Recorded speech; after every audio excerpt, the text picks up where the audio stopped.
Salut, je suis Ali Ibrahim et je vais vous expliquer quelques-unes des instructions de base pour la mise en œuvre du détecteur d'or GPZ7000. Au travers de cette vidéo, je vais décrire l'assemblage du détecteur, le démarrage rapide et la compensation d'effets de sol avec un morceau de ferrite.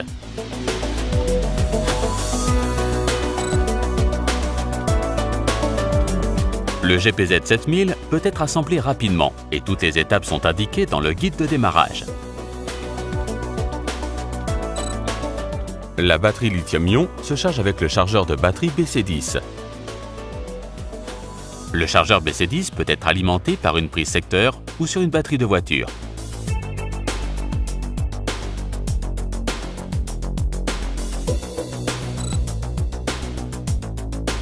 Libérez le système de verrouillage du manche inférieur en écartant le loquet du manche.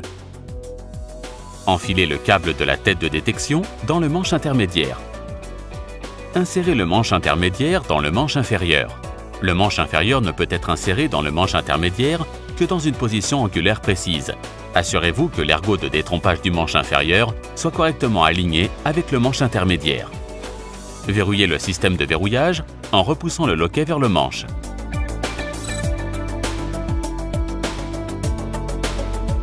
Libérez le système de verrouillage du manche supérieur en écartant le loquet du manche. Le manche intermédiaire ne peut être inséré dans le manche supérieur que dans une position angulaire précise. Assurez-vous que l'ergot du détrompage du manche intermédiaire soit correctement aligné avec le manche supérieur.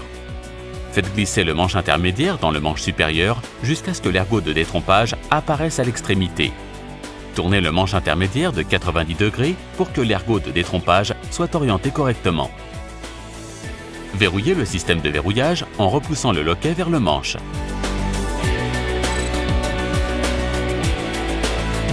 Faites glisser partiellement le boîtier de contrôle sur le manche supérieur. Lorsqu'il est à mi-chemin, vous entendrez un clic signifiant qu'il est bien en place, permettant d'empêcher le boîtier de contrôle de glisser lorsque vous connecterez les différents connecteurs. Connectez les câbles de la tête de détection et du panneau de contrôle sur leurs connecteurs respectifs et serrez fermement les bagues de verrouillage. Faites glisser le boîtier de contrôle plus loin sur le manche supérieur jusqu'à sa position de verrouillage.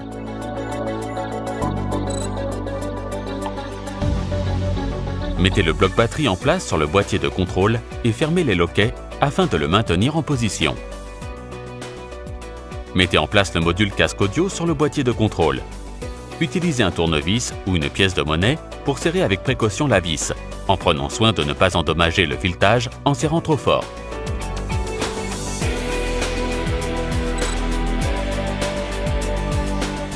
Déverrouillez le mécanisme de verrouillage du repose-bras jusqu'à ce qu'il soit totalement ouvert. Faites glisser le repose-bras le long du rail situé sur la partie supérieure du châssis. Assurez-vous que les parois latérales inclinées se trouvent du côté du panneau de contrôle. Faites glisser le repose-bras le long du rail jusqu'à obtenir une position confortable juste en dessous de votre coude lorsque vous tenez le détecteur. Refermez le mécanisme de verrouillage du repose-bras afin de bloquer sa position.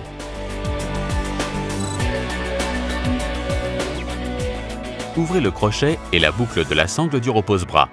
Serrez la sangle jusqu'à ce que votre bras soit solidement maintenu dans le repose-bras. Le détecteur est maintenant entièrement assemblé et prêt à l'emploi. Mais avant de l'allumer, je vous montrerai également les accessoires guide-bras et harnais. Ceux-ci peuvent être utilisés pour une meilleure répartition du poids.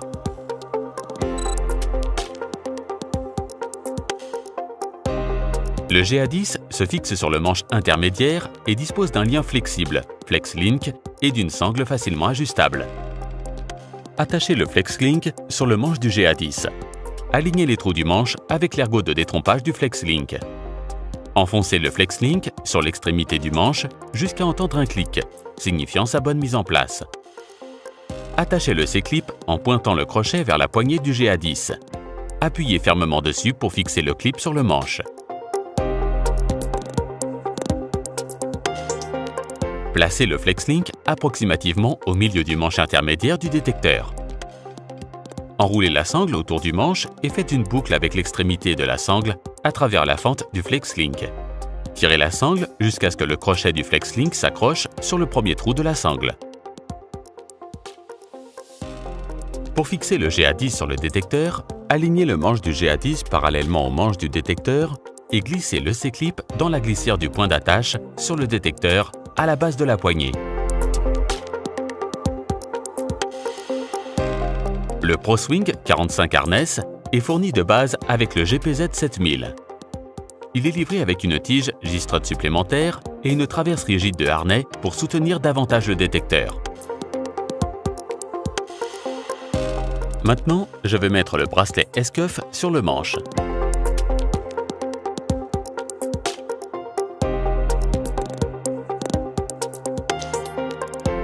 Et la traverse rigide sur le harnais. Le cordon élastique bungee s'attache entre le bracelet S-Cuff et la traverse rigide.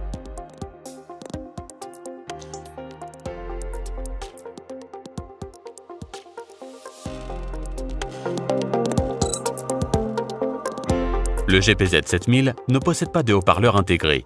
Il y existe 3 manières d'écouter la tonalité sonore du détecteur, soit par un casque connecté directement au détecteur, ou via le haut-parleur sans fil WM12, ou avec un casque connecté au haut-parleur sans fil WM12. Aujourd'hui, je vais utiliser seulement le casque.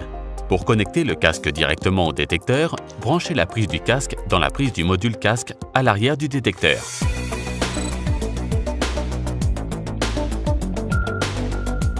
Le GPZ 7000 est vraiment facile à utiliser.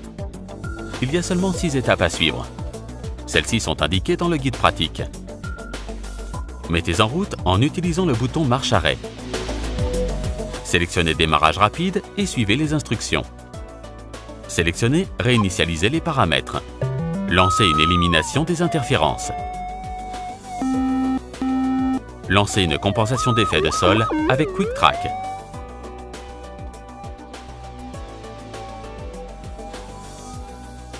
Et commencez à détecter.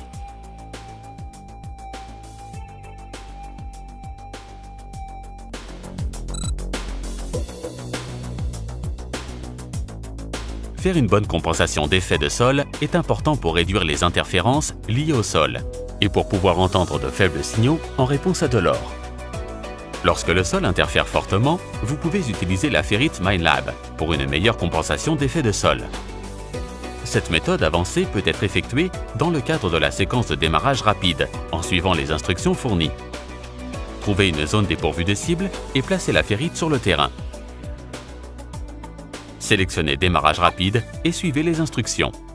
Réinitialisez les paramètres. Lancez avec élimination des interférences. Lancez une compensation d'effet de sol avec Quick Track en tenant le bouton appuyé. Assurez-vous que vous passez presque immédiatement la tête de détection sur la ferrite.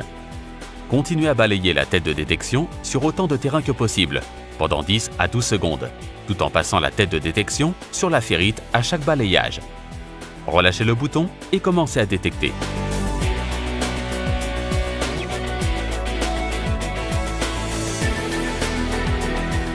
Suite à cette brève introduction, vous pouvez voir que le GPZ 7000 est facile à configurer et permet de commencer à détecter rapidement.